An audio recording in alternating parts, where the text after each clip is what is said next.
Boa tarde, pessoal. Dá início ao nosso painel aqui sobre varejo e serviços financeiros, a convergência entre esses dois universos aqui em prol da experiência de compra e da alavancagem aí a todos os consumidores. Contamos aqui com especialistas de mercado, aqui, pessoas que vivenciam esse cenário todos os dias, para contar um pouco para a gente aqui das suas experiências aqui, como os desafios das empresas e a sua visão de mercado. Começar aqui me apresentando, né? Meu nome é Fernando Tassin, eu sou da Tecban e faço parte do Comitê de Meio de Pagamento e Tendência aqui da FEComércio, apoiando aí todas as frentes, as iniciativas, inclusive junto ao Banco Central e aos demais órgãos aqui relacionados ao varejo. E vou pedir aqui para os meus colegas, cada um deles aqui se apresentar também para vocês, para a gente dar início ao nosso bate-papo. Boa tarde, Ricardo Lagreca, sou o diretor jurídico do Mercado Livre. Boa tarde, eu sou André Barreto, sou fundador e CEO da Unique Technologies. Bom, boa tarde, prazer estar aqui com vocês. Eu sou o Alan, sou gerente executivo do Intershop, marketplace do Inter. Boa tarde, prazer em estar com vocês. Tiana Jankovic, CEO do Rappi no Brasil. Bom, dando início aqui, vamos ladies first, né? Conversar aqui com a Tiana para ela passar um pouco da experiência para a gente. Tiana, como é que você tem visto aí essa mistura de segmentações que existe hoje no mercado, né? Onde a gente tem bancos com operações de varejo, marketplace com operações muito atreladas aí também a serviços financeiros, a venda de produtos e serviços nesse sentido para o consumidor. Nós temos hoje montadoras criando wallets, enfim, ficou cada vez mais difícil de segmentar o cliente e ter uma visão ampla da sua experiência, né, para que ele não seja visto como um número de contrato ou um número de apólice, sim como um CPF. Qual é a sua visão? Como é que vocês têm tratado isso lá no Rappi? Acho que a gente se orgulha de ter começado a tendência, né? A gente foi o primeiro super app de América Latina, agora tudo é super app, né? Com certeza a tendência para o futuro é ter, acho que na nossa região, né, uma versão latino-americana de super app, que não é exatamente igual à versão chinesa, que era a predecessora nossa, mas que com a sua devida tropicalização, com certeza vem se instalando no nosso continente também nos últimos tempos e principalmente impulsionado pela pandemia. Eu acho que a gente tem 3 principais, dizemos, jornadas de usuário, que hoje ainda vivem um pouco separadas, cada um aqui de nós acho que foca numa parte dela, mas que sempre mais vem se unindo, como você vem mencionado, né? Uma é a jornada de compra no digital, então ali entra seja varejo e-commerce, seja o last mile, que é mais a nossa parte. Outra é a jornada financeira, né, dizemos que hoje, né, vem se unindo a parte de conta com a parte de cartão, com a parte de financiamento, com a parte de investimento. E a terceira parte é a parte de social, né, dizemos, entretenimento e de parte de comunicação no digital. Então, quando a gente olha o modelo asiático, ele consegue unir as 3 partes dentro de um só aplicativo, né? Esse é o modelo que vem prevalendo por lá. Já aqui a gente vê que, a princípio, vem se construindo esses 3 pilares, né? E que no final das contas, a maioria dos marketplaces que vem introduzindo algumas que não é core, fazem através das parcerias. Então, a gente não prevê um futuro que venha até esse fundo de modelo asiático, onde a gente consegue realmente unificar todas essas jornadas principais num só app, mas no futuro sim, o usuário vem buscando ter 2 ou 3 apps onde concentra a sua, dizemos, sua vivência digital. Então, um app que concentra todas as compras, que é o que a gente se propõe a fazer, pelo menos no last mile, acho que o Mercado Livre se propõe a fazer no mundo mais de e-commerce, e a parte de financeira, que a gente vê vários bancos ampliando, seja a sua experiência de usuário, que é a parte de escopo de produtos, né, que oferecem dentro do seu aplicativo. E o terceiro, social, que fica separado. Ninguém conseguiu unir aqui no Brasil, na América Latina, a jornada social. Acho que estamos no comecinho de social shopping, etc., que vem se instalando aos poucos, mas não temos ainda o conceito de super app com social. Acho que é isso, junto com, né, pressão inflacionária que a gente vem querendo ou não sofrendo, questões que a gente tem sobre a escalabilidade de todos esses negócios, uma necessidade de gente, no final, exprimir os custos ao máximo possível, obviamente, cada um tenta verticalizar o maior possível, dizemos, número de serviços dentro da sua própria operação, de novo, ou através das parcerias estratégicas, ou construindo a sua operação mesmo, né? No nosso caso, só para terminar, a gente vem tocando essa parte de serviços financeiros, mas vem tocando muito de uma forma onde a gente vê isso como extensão do nosso programa de fidelidade, que é o Prime, né? Onde o usuário Prime tem o cartão do Rappi que oferece para ele os melhores cashbacks no mercado, mas é muito mais linkado a isso, do que a dizemos, universo 360 de serviços. Então, se perguntar, você enxerga que o usuário Rappi no futuro não vai ter um aplicativo de serviços financeiros, vai concentrar no Rappi? Não, acho que ele vai ter, eu me proponho a fazer 360 das compras last mile, e provavelmente ele vai ter um outro que vai ser o universo financeiro dele. Legal. Bom, um ponto que eu acho que é muito comum se falar no mercado hoje é sobre a digitalização, né? A digitalização dos negócios, dos clientes, método de pagamentos como Pix, Open Finance, reconhecimento facial, tudo isso. Mas a gente não deve esquecer que esses métodos devem ser complementares, né? Que a gente tem que pensar que existe o consumidor que já vem nascendo de forma digital, como dos anos 2000 para cá, mas que também tem uma geração de transição, que são aquelas que têm mais ou menos a nossa idade ou até um pouco mais que a gente, né? Como é que vocês têm enxergado isso do ponto de vista de complementariedade para que o cliente não se sinta algum deles excluído nesse processo? Encurtando aqui a pergunta, né? Como atender o cliente que se autodenomina digital e o cliente que prefere hoje em dia, por exemplo, ir até uma agência bancária, ir até uma lotérica, ir até a própria rede de supermercados para pagar a conta dele? Como não excluir esse cliente num mundo que está se digitalizando cada vez mais rápido? Posso? Bom, eu vou fazer uma pequena introdução do nosso ecossistema. Nós começamos como um marketplace, né, do Mercado Livre, e a formação, né, dessas outras unidades de negócio foi muito natural, né, porque tem dois gargalos no e-commerce, né, o pagamento e a entrega. Então, o Mercado Pago surgiu no primeiro momento para melhorar essa experiência de pagamento da plataforma, depois o Mercado Envios para fazer a solução logística.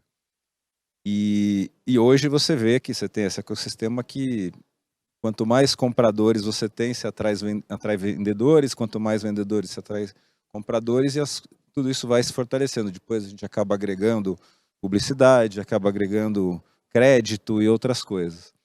Falando mais a respeito da sua pergunta, Fernando, é interessante que hoje 25% da forma de pagamento do marketplace já é com Pix. E o perfil dessas pessoas, majoritariamente pessoas que não têm cartão de crédito, né? Então, você acaba incluindo ali novos usuários que antes tinham que ir no boleto, lotéricas, etc., que hoje podem fazer a transferência com Pix, com contas não necessariamente em bancos, mas em bancos digitais.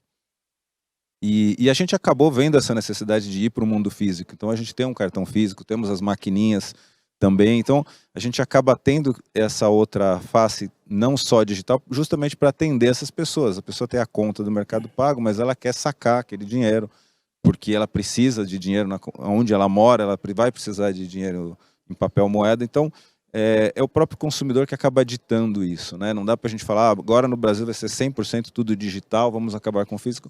A gente ainda tem uma parcela da população que depende muito ainda da parte física, né? Não tem acesso a smartphone, etc. Só para acrescentar aqui o que foi muito bem dito aqui pelo Ricardo, Fernanda, eu acho que um ponto que define também bastante essa visão é a experiência que essas pessoas passam a ter, né? Então, independente de idade, independente de adoção de tecnologia, no momento que você, falando de experiência, que é o que a gente está falando aqui, né? Como que é a experiência do consumidor de agora por diante, de algum tempo para cá, como que essas pessoas reagem a isso, independente da faixa etária que ela está, independente do tipo de adoção ali, de quão adepta ela está à tecnologia. Eu tiro isso com pessoas, inclusive próximas, conhecidas. Meu pai é um exemplo, por 76 anos de idade, e a princípio ele, eu não quero. Chegou Uber, putz, eu não quero pegar Uber, não vou. Por que não? Para mim é mais fácil bater a mão e pegar um táxi no meio da rua. No momento que ele começa a experimentar, que ele diz, pô, é muito legal. Eu tô aqui no meu prédio, no 16º andar, como que um carro lá embaixo vai saber que eu quero pegar um carro se eu não avisar aqui? Então, quando a gente passa a incluir essas pessoas também nesse tipo de tecnologia, naturalmente a gente vai lidar com dados como esse aqui, pô, 25% já utiliza Pix, né, que é uma tecnologia que também inclui, uma vez que essas pessoas não têm cartão de crédito, mas de uma outra forma, quem já tem e quem já utiliza, ela passa a adotar de uma forma até mais constante, entendeu? Alô? Só complementando também, acho que é muito importante quando a gente fala da experiência, a gente vem de alguns modelos. Então a gente veio no modelo eu preciso pegar o boleto na mão, pegar a minha filha e pagar. Aí depois você veio para o modelo de eu paguei nesse conta digital e vai chegar o meu boleto certo, vão me cobrar depois.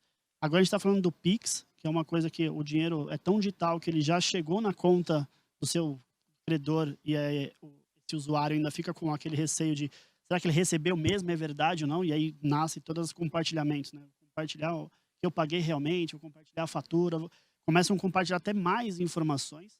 Mas a facilidade para ele se transformar um digital passa por essa insegurança, mas depois realmente o caso do Uber é muito importante. Depois que ele vivenciou que eu não preciso mais, ele perde aquele medo de eu vou sair com dinheiro na carteira, na mão, e eu vou ter uma facilidade, ele começa a adotar também esses melhores meios e começa a entender um pouco mais em ser digital e a gente conseguir adentrar nesse meio também. Acho que é muito importante. Só para terminar aqui, acho que de forma que a gente deveria enxergar o futuro é que não é que o digital pega por completo o lugar do físico, mas físico não deveria ser por necessidade, deveria ser, de certa forma, por prazer. Eu assisti uma palestra muito interessante recentemente sobre dopamine retail, né? De como a experiência de varejo no mundo digital vira uma experiência hipersensual, né? Em como vive uma representação, uma vivência de marcas no mundo físico de se conectarem com os seus usuários de uma forma muito mais profunda, animando basicamente os 6 sentidos, né?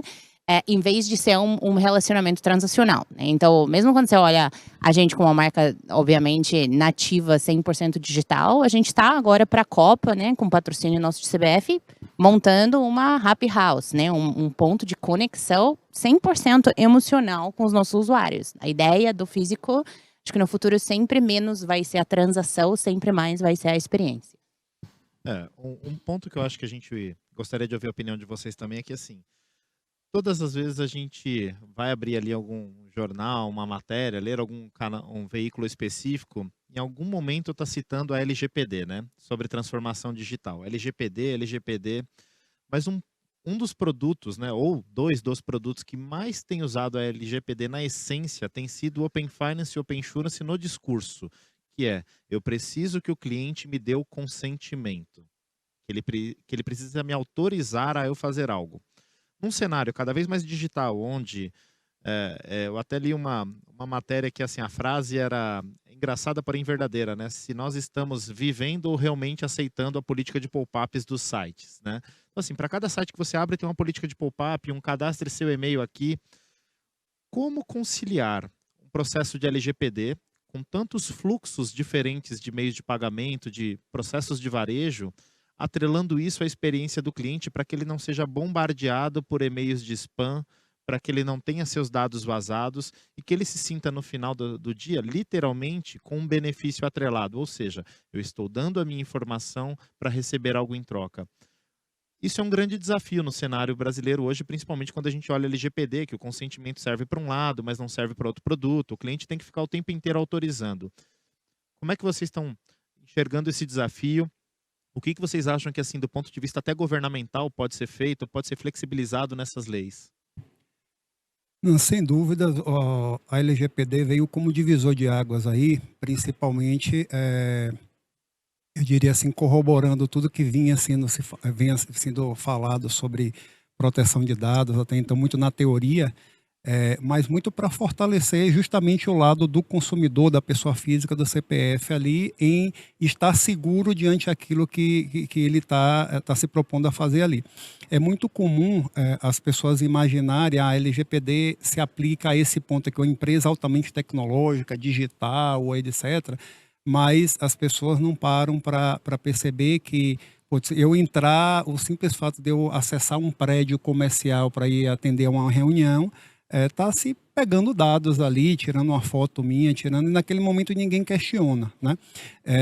O fato da pessoa, a LGPD veio ajudar muito nesse esclarecimento, e aí não se trata de tecnologia, não se trata de legislação, e sim de comunicação, como que a gente transmite para as pessoas a necessidade de se fazer determinada atividade, que a gente vai estar utilizando ali dados sensíveis ou não daquela pessoa, e ela tem o dever, na verdade, o direito de saber qual que é o propósito daquilo, e ela tem a opção de querer fazer ou não. Então, é mais uma questão cultural, Fernando, das pessoas, de uma forma geral, passarem a entender como que a LGPD transaciona, como que a gente que circula agora nesse meio com essa regra.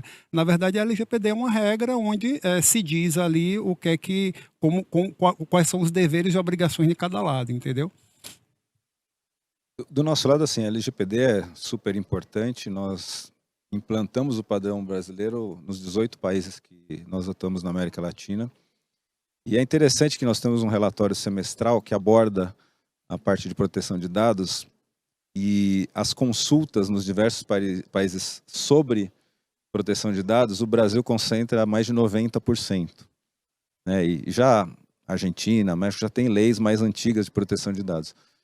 E eu considero isso, primeiro, porque é uma novidade, a lei é nova, se fala muito disso, há uma curiosidade, há muita dúvida ainda sobre o modelo, mas é importante também que as pessoas estão conscientes disso hoje, né? Há um pouco de medo, né, e desconhecimento, mas eu vejo que hoje, por exemplo, a gente está num processo de transição, né? Então, vou citar um caso para vocês da nossa logística, né? Pela regra do fisco estadual, na etiqueta dos pacotes, você precisaria colocar várias informações pessoais dos usuários, né? E a gente conseguiu aí, meio que conciliando a LGPD com as informações fiscais, conseguir fazer uma alteração onde a gente transformou essas informações que eram escritas em código de barra, código QR.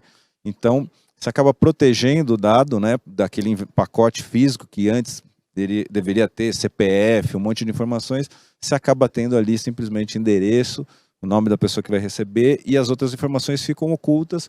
O fisco vai ali ter essas informações com esses códigos de barra e QR. Então, é um processo que a gente tem ainda que fazer um meio termo, né? Você não pode, por um lado, proteger totalmente um e descobrir o outro. Tem que achar o meio do caminho. Esse é o desafio que a gente está tendo agora. É muito importante. A LGPD veio implantando em todos os lugares. A gente vê os comportamentos, essa onda de aprender como que a gente vai lidar com os dados. A gente, por ser um marketplace dentro de uma instituição que tem diversos módulos financeiros, a gente tem alguns regimes para seguir. Nosso maior desafio hoje é como eu vou conseguir falar com o cliente no momento certo e que ele autorize a falar sobre um tema. Então, a gente tem muitos clientes que vêm por meio de investimento ou vêm por meio de uma aquisição de um crédito imobiliário, que a gente consegue fazer diversos links para colocar os produtos e vender. Mas quando você pega a LGPD, você esbarra em algumas barreiras, por assim dizer, que você não consegue falar, porque ele ainda não aceitou essas comunicações, porque é um novo produto, por mais que seja de um mesmo ecossistema. Então, a gente está justamente nesse desafio de como é que eu consigo falar com esse cliente, mantendo a proteção do que ele aceitou, mas mostrando que ele tem muito mais coisas dentro de um super app, que ele consegue desfrutar de um ecossistema. Então, é um desafio interessante que a gente está brigando aqui há alguns anos para quebrar a cabeça e conseguir atender também dentro da legislação, né? A gente está aqui no Innovation Experience, então eu vou dar uma versão assim bem futurista. mas com uma referência e talvez uma provocação para o setor público atuar nesse âmbito. Acho que também se fosse, né, como tivemos falado, se alguns anos atrás tivessem nos falado que ia existir o Pix regularizado por Banco Central, no mundo, que até poucos anos atrás era de lotéricas, boletos infinitos, TEDs, DOCs incompatíveis, limite de horário e tudo que é, a gente provavelmente ia ser difícil acreditar que realmente vai ter uma coisa regularizada por Banco Central que ia simplificar tanto uma questão tão necessária. Como é que seria uma versão Pix na questão de LGBT? Tá? Na minha visão, seria mais ou menos assim. Tem que ter de fato, como a gente falou, todo mundo aqui, acho que vive obsessionado com a experiência de usuário. Quanto ao LGBT, é uma fricção de usuário enorme, né? Como vemos conversando. Infinitas autorizações, potencialmente liderando a infinitos conflitos por, de fato, ninguém ler termos e condições toda vez que dá um check em algum momento.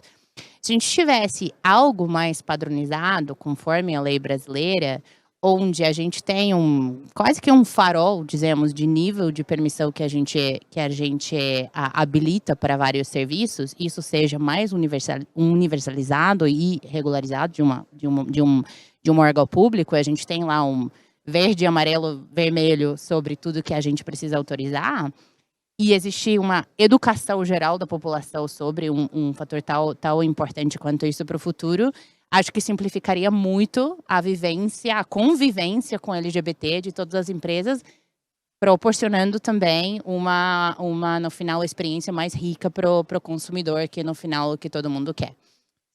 Vou fazer uma provocação aqui que, obviamente, quando a gente fala dos produtos e serviços, né, que são comercializados, Mercado Livre, Unique, todo mundo acaba, Rappi, todo mundo, das próprias empresas de vocês, todo mundo sabe o que é o produto, o que é o serviço que é entregue ali, como é, de uma forma talvez superficial, mas saiba como funciona mais ou menos. Mas aqui, ó, quando a gente olha para o nosso público, né, ela é uma mistura de CPF com CNPJ, né? A pessoa, por mais que esteja aqui em nome da empresa, também está aqui pelo lado pessoal. Num cenário onde, de novo, cada vez mais os segmentos se misturam, né? Eu lembro que aqui na casa, né, na FEComércio, a gente teve que tratar com uma urgência muito grande quando o Banco Central regulamentou a agenda de recebíveis de cartão de créditos em 2017. Aí, de repente, o varejo vira e fala, peraí, eu não sou regulado pelo Banco Central. Por que o Banco Central está me obrigando a fazer algo? Né? Não é o meu órgão regulador. E aí a gente olha para dentro de casa e vê que precisa ter profissionais cada vez mais olhando para o lado financeiro e para o varejo, e no final das contas tudo isso se complementa muito bem, sobre os desafios de achar esses profissionais para as áreas de produtos, de serviços dentro das empresas de vocês. Né? Porque quando a gente olha assim, qual é a melhor faculdade de pessoas com carreira de produto que existe? Não tem. Os melhores cursos até existem, né? Existem metodologias ágeis, mas muita gente acha que ser ágil é montar uma squad, né? Colocar um grupo de pessoas para trabalhar junto e ok, temos uma empresa ágil. Como vocês enxergam esse desafio do profissional, do perfil do profissional e as barreiras para se quebrar aqueles silos que existem dentro das empresas, onde, não, aquela determinada área é mais burocrática, então tem que ser o diretor da área que vai fazer o alinhamento e não o líder da squad. Não é mais o PM, né? A nomenclatura muda. Há uma descentralização. Como é que vocês têm enfrentado isso e o que vocês podem trazer assim de case, né, para as outras empresas? Bom, eu vou falar do que eu acredito que é diversidade, tá? A gente não acredita em uma faculdade, falar 5 línguas. Na verdade, a gente mudou o nosso processo de contratação. A gente hoje é muito mais aberto. Em questão de gênero, níveis de liderança, por exemplo, no shortlist de 3 finalistas tem que ter 2 mulheres. A gente tem uma entrevista cultural, então a pessoa pode ser o expert, mas se não tiver a cultura que a gente acredita que vai possibilitar essa troca de ideias, a pessoa é barrada no processo. Então, assim, o jeito de se contratar mudou muito, pelo menos na vivência que eu tenho aí dos últimos anos, justamente para privilegiar diferentes pontos de vista, diferentes perspectivas, porque aí você consegue realmente ter inovação você consegue ter esse tipo de colaboração com diferentes ângulos, né? Se eu for decidir tudo sozinho, eu vou fazer um monte de erros. Se a minha equipe, todo mundo pensar igual a mim, dá na mesma. A gente precisa ter gente diferente, com formações diferentes, ideias diferentes. Aí se consegue ter inovação e fazer essas coisas acontecerem. Do ponto de vista cultural, é importante não ter hierarquia, não ter essa questão de uma competição acirrada dentro de casa. Então, são aspectos culturais que vão acabar gerando nessa diversidade uma proliferação de ideias e comprometimento para alcançar esses objetivos. Isso eu vejo muito lá no Mercado Livre. A gente se orgulha do nível de diversidade, por exemplo, de mulheres hoje em cargos de liderança está em 40 e poucos %, de negros a gente tem na empresa 46%. Então, assim, a gente está conseguindo, não é o ideal ainda, mas a gente está conseguindo refletir o Brasil e, com isso, trazer também a experiência do usuário sobre os diversos pontos de vista, né? O que a gente acha que é bom para a gente, por exemplo, aqui na Faria Lima, pode não ser para o resto do Brasil.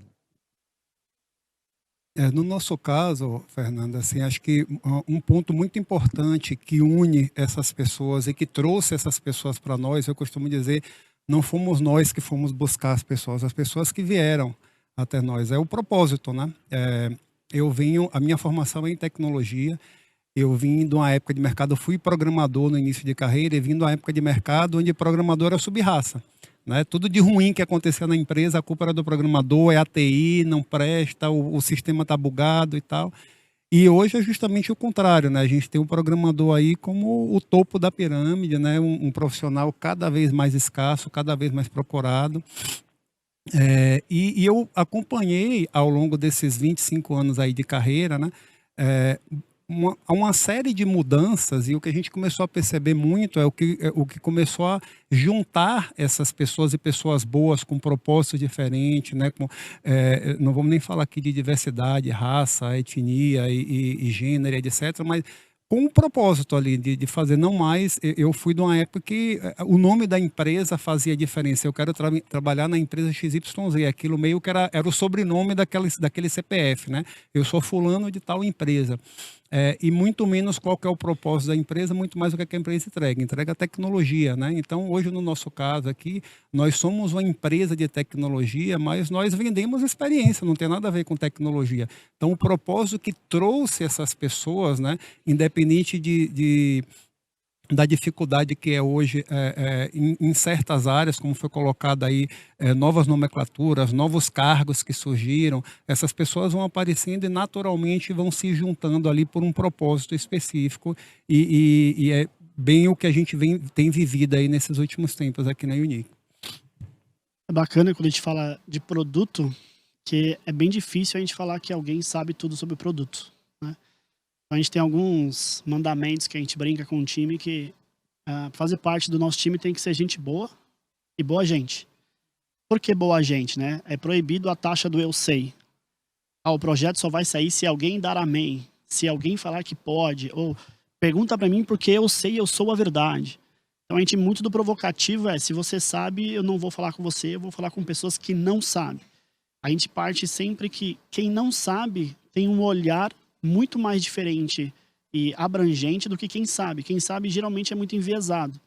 Então a gente procura pessoas que de fato ele não venha com a taxa do eu sei.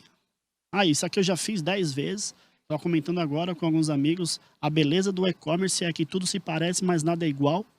Então não dá para publicar o que o outro fez, simplesmente vai dar certo. Não é juntar 4 pessoas de 4 áreas e falar, fiz uma squad, trabalho em metodologia ágil. A gente não vai muito nesse modelo, a gente vai no modelo colaborativo e a gente pega a tecnologia. Os caras são mestres em tecnologia, mas mestres em programar, né? Tem um case muito legal que a gente tinha uma squad desenvolvendo emissão de nota fiscal e a gente fez uma pergunta simples. Você sabe o que é nota fiscal? O desenvolvedor falou, não. Eu falei, então para tudo. Se você não sabe o que é, você não vai sentir a dor. E a gente brinca muito que o usuário sempre pede, dá para extrair para Excel? E o desenvolvedor fica muito bravo, porque ele fala, eu me matei anos para fazer uma tela que te responde tudo e você quer o danado botão de Excel. Então, quando a gente traz ele para essa energia de vamos sentar, vamos fazer você usar, deixa eu te mostrar as minhas dores, você mostra o seu aprendizado, a gente mostra qual a dor do usuário, que ela não é igual, a gente parte que, mas eu compro assim. Mas a gente não vende só para você.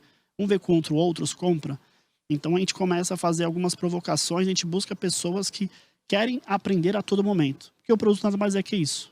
O que você fez hoje, amanhã já não funciona, você tem que aprender de novo, tem que reviver, tem que entender. Então a gente procura sempre essas pessoas que querem fazer diferente, que querem aprender, e que o passado seja apenas como aprendizado, mas o futuro ele é incerto, a gente tem que mudar a todo momento. Provocativo, gente boa, boa gente, sempre respeitando a opinião de todo mundo, mas tentando entender a melhor forma de atender o cliente com a melhor experiência, que acho que é o foco de todo mundo. É muito bom, Alan. Acho que, assim, tem um livro que é muito bom, eu recomendo muito, se chama Range, que fala sobre o triunfo de generalistas no novo mercado de trabalho. E eu concordo muito com isso, porque eu acho que, de fato, como a gente opera hoje e quem se destaca dentro das nossas organizações é quem consegue se identificar com várias audiências e várias áreas de trabalho onde a gente atua. Então, o que normalmente destaca uma boa pessoa, principalmente de produto, né? Que é na parte de iniciação da inovação que acontece dentro das nossas empresas. Bom, a pessoa precisa entender e ter empatia por todas as audiências que a gente atende, né? Muitas vezes isso é bastante complicado, então só externamente para a gente, assim como para o Mercado Livre, isso são 3 audiências, né? Usuário, parceiro, fornecedor e a audiência de entregador, parceiro, ou enfim, profissional de logística. Além de todas as outras audiências internas, investidores e enfim, né? Então essa é uma parte. E a outra parte é normalmente um ótimo product manager, dos melhores, são as pessoas que operaram, então que estavam na ponta, então tem uma experiência de operação, que tem uma experiência ou uma convivência comercial, porque no final das contas sempre é preciso, e que também teve exposição à tecnologia diretamente para poder gerenciar um backlog de forma efetiva. E assim, por que a questão que você mencionou de ágil, de squads, ficou tal dominante? Não porque você coloca as pessoas nos squads e isso, né, se dá o check the box lá que você resolveu o problema.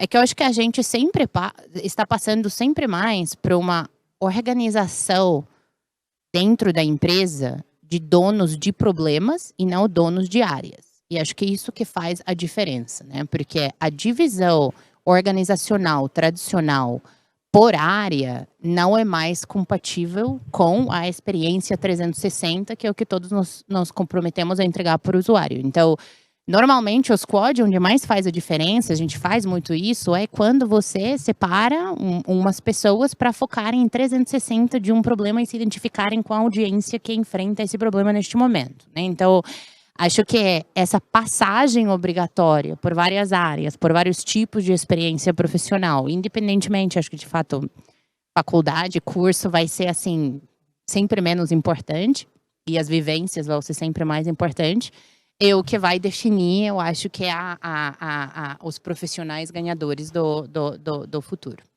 Legal. Abordando aqui mais sobre aspectos financeiros dentro do varejo, né?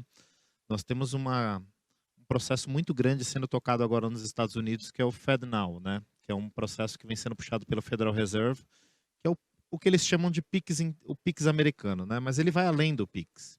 Ele vai de emissão de duplicatas digitais, é um processo muito mais amplo. Algo que a gente já experimenta aqui, né? Aqui a gente já conhece o crediário há mais de 20, 30 anos, e agora o pessoal fala do Buy Now, Pay Later, né? Que pra gente já é mais do que tradicional. Parcelamento em cartão, pra gente também faz parte do dia a dia. Outros mercados sequer experimentam isso. Queria ouvir de vocês um ponto que é: hoje, desenhando-se um cenário onde os ecossistemas financeiros estarão cada vez mais conectados, todos eles utilizando até mesmo uma plataforma tecnológica de ISO 20022 para facilitar. O Pix mesmo tem uma proposta de internacionalização para 60 países, né? O projeto Nexus.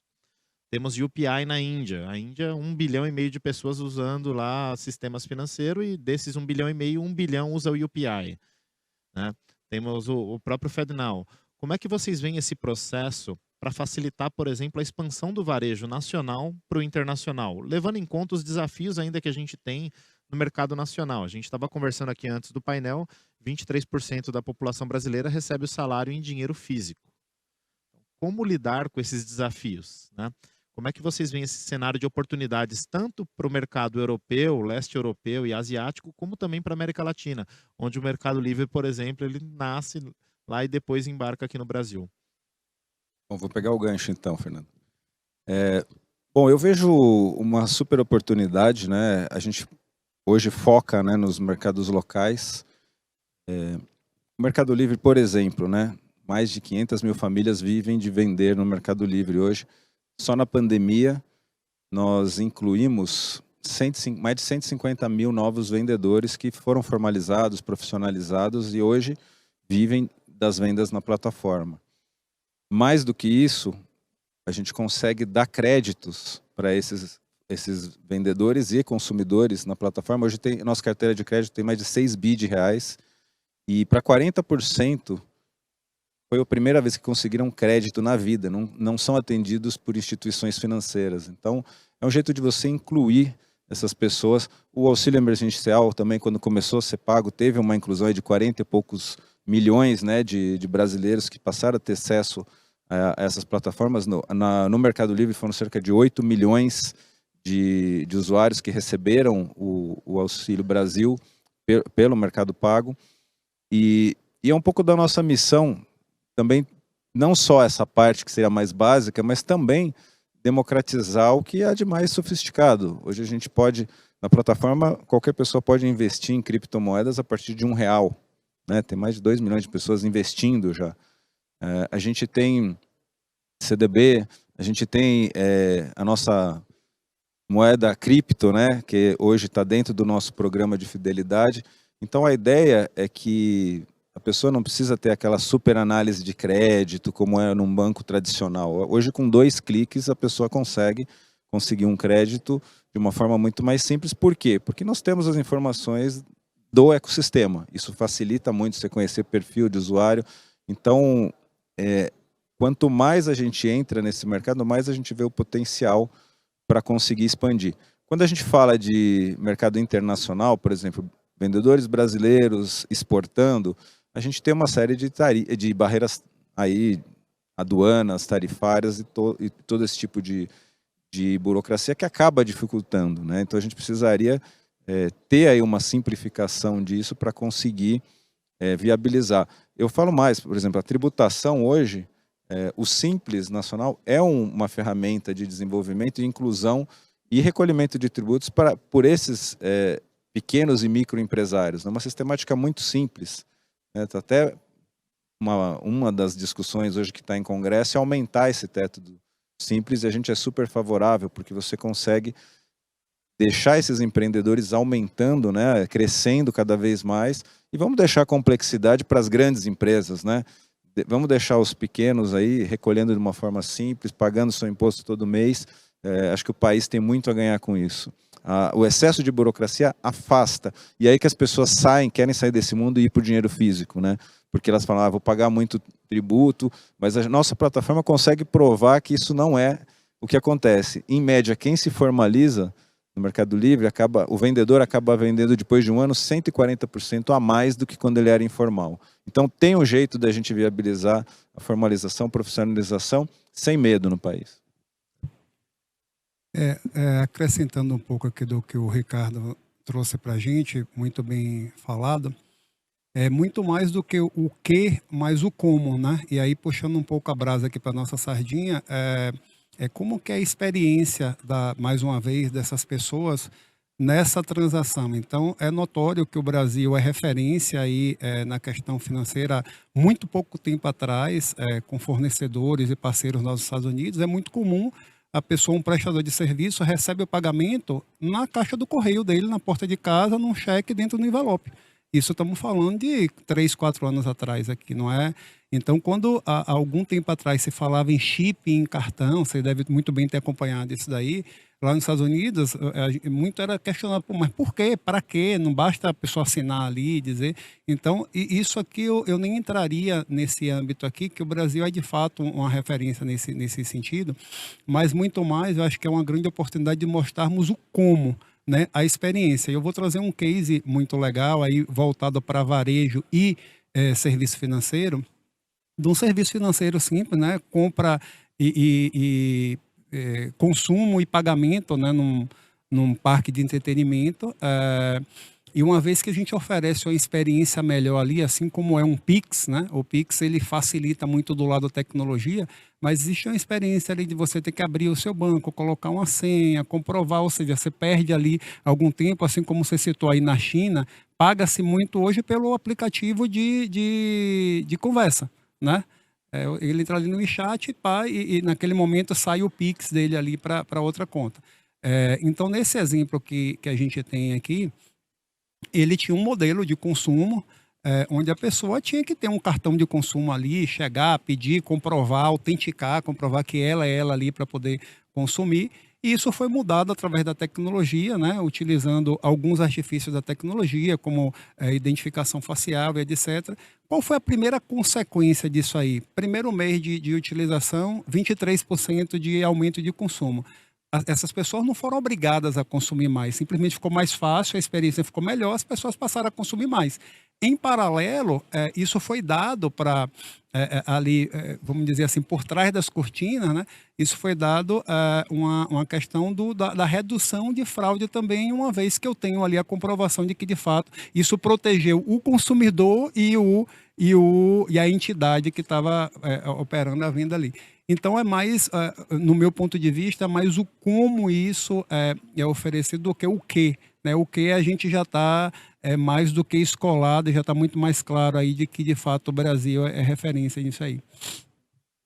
Boa. Pegando um pouco do gancho também, a gente vem trabalhando muito, não só nas facilidades de pagamento, como todo mundo já vem trabalhando, levando essa tecnologia para a mão das pessoas com o objetivo de facilitar a vida. A gente também oferece um portfólio de investimento de 1 a milhões de reais, que também já tem mais de 30% de pessoas que nunca pensaram em investir, conseguiu investir com um pouco, sentir um pouco desse caminho. A gente trabalha muito na construção de crédito, né? Então, aquela antiga avaliação que você manda toda a sua documentação, eles levam lá para o birô. Você tem 100 reais de crédito, a gente consegue construir por meio de investimento, por meio de compra. Então, hoje nós temos uma funcionalidade que a gente chama de super limite. Então, se você vai comprar um produto, falta pouco e você não tem limite, você pode acionar essa função que a gente rapidamente consegue entender você por todo o ecossistema e por meio de confiança e todo relacionamento, a gente já disponibiliza isso, que é um grande diferencial.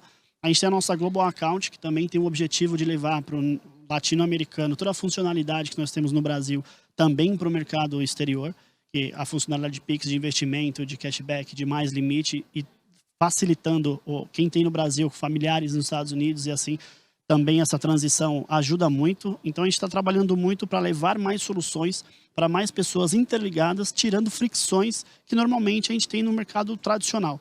Então a gente trabalha muito nessa forma de como me relacionar não só com para mas para família, né? Então pensando sempre isso. Então a gente entra com essas funções que vem dando bons resultados para a gente também. Acho só para complementar, você mencionou um pouco a expansão geográfica, né, das empresas nesse contexto, e definitivamente hoje é um pouco uma situação perde-perde, quando se vem de meio de pagamento e expansão de comércio, né? Por sorte, a gente ainda tem uma penetração muito baixa de e-commerce no Brasil, então só no Brasil a gente ainda pode crescer muito. Mas seja, né, no Rappi, como nas outras empresas globais de tecnologia que eu trabalhei antes, sempre era uma questão que gerava muita confusão, né? Que é tipo, no Brasil a gente tem uma questão de vouchers, né, que é específica para o Brasil. Temos o cartão de débito, que é outro trilho, que não é cartão de crédito, que nos Estados Unidos ninguém entende. No México tem OxxoPay, que é isso, menos ainda dá para explicar. E, de fato, não se vê um claro ganhador dessas ineficiências. Normalmente, quando a gente tem, no mundo que a gente vive hoje, de inovação tecnológica acelerada, quando existe uma situação onde ninguém ganha, alguém acha uma oportunidade de otimizar. Então, vale aí a esperança que, de fato, temos as soluções mais escaláveis no futuro. E como acho que todo mundo mencionou, com muitos bons exemplos do Brasil para seguir na região, principalmente, né? Acho que na América Latina, Estados Unidos tem um pouco o sistema C, o Ásia é diferente, mas na América Latina, muita boa referência do Brasil a ser seguida. Legal. Como bom, a gente está se aproximando aqui do final, queria ouvir de vocês aí uma mensagem final aí de um minuto e pouco, relacionado aí a essa inovação, né, a essa convergência cada vez mais aí centrada no cliente, mas levando em conta não o foco no cliente, mas o foco do cliente, né? De saber de fato o que o cliente gostaria, de ouvir o cliente, para que o varejo principalmente não seja visto como as instituições eram vistas antigamente, como empurrando o produto, venda casada, né? Uma mensagem final aí de vocês nesse sentido. Obrigado. Pô, como eu sou do jurídico, eu vou comentar aí a partir do jurídico, né, que quando deu tudo errado, chegou a ação judicial, a gente tem desenvolvido internamente, a gente tem uma bandeira de desjudicialização, mas mais do que isso, é o que a gente fala internamente, eu não quero ganhar o processo contra o nosso cliente, eu quero que ele continue sendo nosso cliente. Então a gente está desenvolvendo um sistema preditivo que vai analisar todos os dados públicos e que a gente tem internamente do perfil dos clientes e de tudo que dá errado. E a ideia é a gente conseguir se antecipar nas situações de estresse e mais graves em relação ao que o cliente está vivenciando. E aí poder atuar preventivamente, proativamente, para poder evitar esse desgaste que no fundo vai acabar numa ação judicial, né? Então, hoje esse é um projeto que a gente chama de Nostradamus, né? Porque o Nostradamus ele previa as tragédias, e para nós um cliente entrar com uma ação contra a gente é uma tragédia, mas ele não acertava 100%, então a gente também não tem a pretensão de acertar 100%, né? É um direcionamento, mas a ideia é ter isso sempre focando ali, a partir do que tudo que deu de errado, a gente extrair disso para poder mudar a experiência, mudar fluxos, mudar produtos, para conseguir fazer que os usuários acabem tendo aí um menor nível de atrito. A gente tem um dado interessante, só para acabar, que em 2008, a cada 100 mil transações na plataforma, a gente tinha 20 ações na justiça. Hoje, a cada 100 mil transações, a gente tem 2 ações na justiça. Você pegar o setor aéreo, a cada 100 mil transações, você tem 100 ações na justiça. Então, são coisas que a gente precisa trabalhar e a gente tem atuado muito nesse foco de preventivo e com tecnologia para poder realmente prever essas situações e evitar a pior experiência possível para o usuário. Aí a gente acaba perdendo o cliente e não é por aí, né? Obrigado. Bom, obrigado aí, Fernanda, pelo painel. Assim, como já foi dito aqui, o caminho de transformação e de inovação é inevitável, né? O interessante é a percepção, né, dos dois lados, né, tanto das entidades quanto das pessoas físicas, justamente dessa necessidade da experiência, da melhor experiência. Uma vez que a pessoa, como foi dito aqui também inicialmente, a pessoa física, ela deixa de ser um número de uma conta bancária quando ela está transacionando com o banco e um número de uma apólice numa seguradora e por aí vai. Na verdade, uma única pessoa ali, é um único usuário que ele tem relacionamento em diversas jornadas no seu dia a dia com diversos players diferentes. Então, eu acho que 2 coisas foram muito interessantes nos últimos tempos. Uma delas a própria pandemia, né, trouxe uma percepção para as pessoas da adoção de tecnologias que antes se falava, por daqui a 10, 15 anos a gente vai estar usando isso daí, né? Home office é uma dessas coisas, né? Pô, a gente está daqui a 10, 15 anos isso vai ser uma realidade e de repente de um mês para o mês seguinte as pessoas se viram obrigadas ali a estar utilizando, assim como outras tecnologias, né? Tecnologias de sem contato, tecnologia, a própria biometria, reconhecimento facial e etc. Então, assim, eu acho que o meu último ponto aqui, a mensagem é que é um caminho inevitável, né? É uma questão de tempo e é uma questão de nos adaptarmos culturalmente a essa nova realidade. Bom, agradecer a participação de todo mundo, tá aqui aprendendo bastante também, isso é importante. O recado que a gente tem que deixar, eu sigo muito isso, é que você tem que inovar a todo tempo. CPF por CPF, a gente tem alguns comportamentos padrões, mas quanto mais customizável, entendendo como você quer falar com esse cliente, ele é inevitável, mas nunca deixe de revisitar. Porque o que você fez ontem, talvez amanhã já não funcione, porque a gente está em constante evolução. Então a gente viu isso na logística, a gente viu isso nas operações, nada mais é como antigamente. Então tem que se mudar a todo momento para ganhar eficiência e atender melhor a necessidade do próprio cliente. E a necessidade do cliente, ela é complexa, porque hoje ele quer de uma forma, amanhã ele quer de outra, e como a gente tem um objetivo de facilitar a vida do cliente, de melhorar a experiência do usuário, é também deixar ele mais disponível para ter os seus prazeres da vida. Então, como que a gente consegue, no meio do prazer da vida, facilitar aquele minuto que você perderia para pagar um boleto ou para entrar no supermercado ou qualquer coisa que você deixaria o seu momento prazeroso, como que você adentra nesse modelo para você colocar o seu produto da melhor forma, atendendo a necessidade desse cliente. Então, era isso que eu queria falar e agradecer novamente. Acho que o meu recado final para pensar, que acho que a gente viveu 2 momentos nos últimos anos, dizemos inovação no mercado como todo, principalmente na questão de consumo, né, varejo e também serviços financeiros. Acho que a gente teve o primeiro momento revolução, de quando todo mundo meio que virou religião colocar o cliente no centro, né, quando todo mundo virou obsessionado pelo cliente, etc. E nisso se criou muito valor para os clientes ficavam positivamente surpresos e devido a isso tivemos a revolução de muitos mercados, como de logística, de varejo, enfim, de e-commerce, que fez como que muitas empresas escalaram, enfim.